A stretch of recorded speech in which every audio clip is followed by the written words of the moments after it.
आज के हमारे श्रोतागण को डॉक्टर रुखसाना खान जो विजिटिंग कंसल्टेंट जीसी हॉस्पिटल के हैं, बहुत बहुत नमस्कार। आज हम जिस टॉपिक पे बात करने जा रहे हैं वो प्रेगनेंसी विद एनीमिया है। भारत में सरकार की तरफ से एनीमिया मुक्त भारत का अभियान चल रहा है।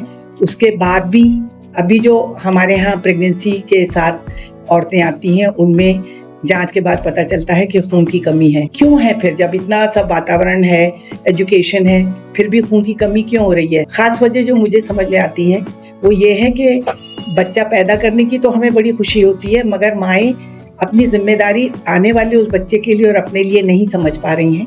वो घर के कामों में इतनी व्यस्त रहती हैं कि दवा रहती है, मालूम है क्या खाना है नहीं खाना है, मगर वो समय से खाती नहीं है। तो एनीमिया के कारण एक तो यही है कि आपको सब मालूम है, आप सब जानती हैं, लेकिन उसका कंप्लायंस नहीं है, अपने लिए समय नहीं देती हैं। तो जब आप किसी नए मेहमान को अपने भ्रूण आपके शरीर में जब वो पल रहा है तो आपका स्वस्थ रहना बहुत ज़रूरी है, क्योंकि जो आप खा रही हैं बच्चा तो आपके खून से सब ले लेता है। जब उसकी रिक्वायरमेंट बढ़ती है तो आप में फिर उस चीज़ की कमी होने लगती है, क्योंकि आपके पास उस एनीमिया या उस हीमोग्लोबिन का स्टोर इतना नहीं होता है। मेरी तो यही एडवाइस है अपने श्रोतागणों से कि जब आप प्रेगनेंसी प्लान करते हैं तो उससे पहले ही आप ये पहले जांच करा के देख लें कि हम में कितनी शक्ति है और हम और क्या क्या ऐसा करें जिससे हमें इसकी कमी ना हो, क्योंकि इसकी कमी से बहुत सारे प्रॉब्लम्स होते हैं। बढ़त में प्रॉब्लम होते हैं, माँ जल्दी थक जाती है, थोड़ा सा चलती हैं तो उनकी सांस फूलने लगती है, बच्चे की ग्रोथ में कमी आ जाती है, बच्चा IUGR होता है यानी उसका ग्रोथ कम होता है, उसका वेट कम हो जाता है। तो बहुत सी ऐसी बातें हैं कि अगर आप ध्यान दें अपने खाने पीने पर, उसका सबसे बेसिक थंब रूल ये है, समय से खाना खाइए, हरा भरा खाना खाइए। उसमें कुछ लोगों के लिए ये मसला होता है कि शुरू की प्रेगनेंसी में बहुत ज़्यादा उनको वॉमिटिंग होती है, जिस कारण से वो कुछ भी खाती हैं तो वो उनको हजम नहीं होता है। तो ज़रूरी ये है, अभी भी लोगों का यही कंसेप्ट है कि भैया 2 महीने 3 महीने हो जाएंगे तब हम डॉक्टर के पास जाएंगे। मेरी ये इस्तदुआ और ये दरख्वास्त है, जैसे ही आपकी प्रेगनेंसी, और अव्वल तो अब इतना एजुकेशन और लोग इतने अवेयर हो गए हैं, फिर भी आप प्रेगनेंसी से पहले अगर एक बार परामर्श कर लें तो वो बहुत बेस्ट सॉल्यूशन होता है। उसमें आपके लिए हम समय देते हैं, आपको बताते हैं कि आपको क्या क्या खाना चाहिए, क्या नहीं खाना चाहिए, बाज़ार की चीज़ें, मैदे की चीज़ें, फास्ट फूड, बहुत ज़्यादा कॉफ़ी, बहुत ज़्यादा चाय, इन चीज़ों से आप परहेज़ करिए।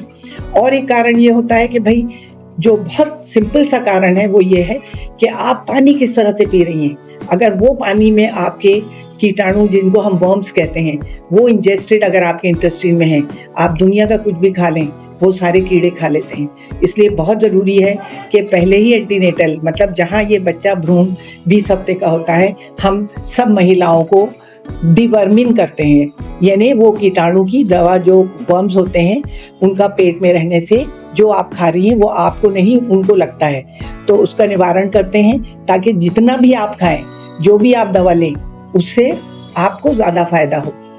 और इसमें और क्या क्या खाना चाहिए उसके लिए बहुत ज़रूरी है, जो बहुत सिंपल चीज़ें हैं।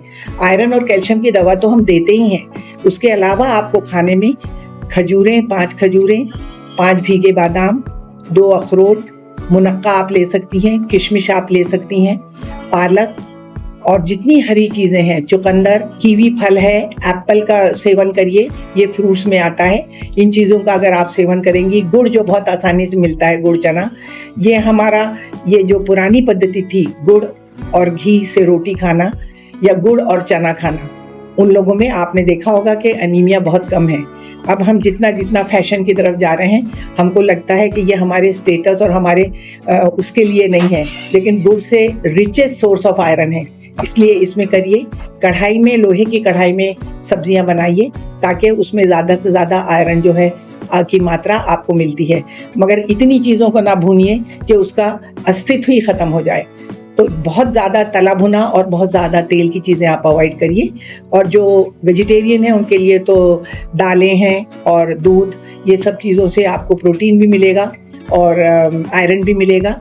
और जो नॉन वेजिटेरियन है वो लिवर ले सकते हैं, बोन सूप ले सकते हैं, फिश, चिकन ये खा सकते हैं।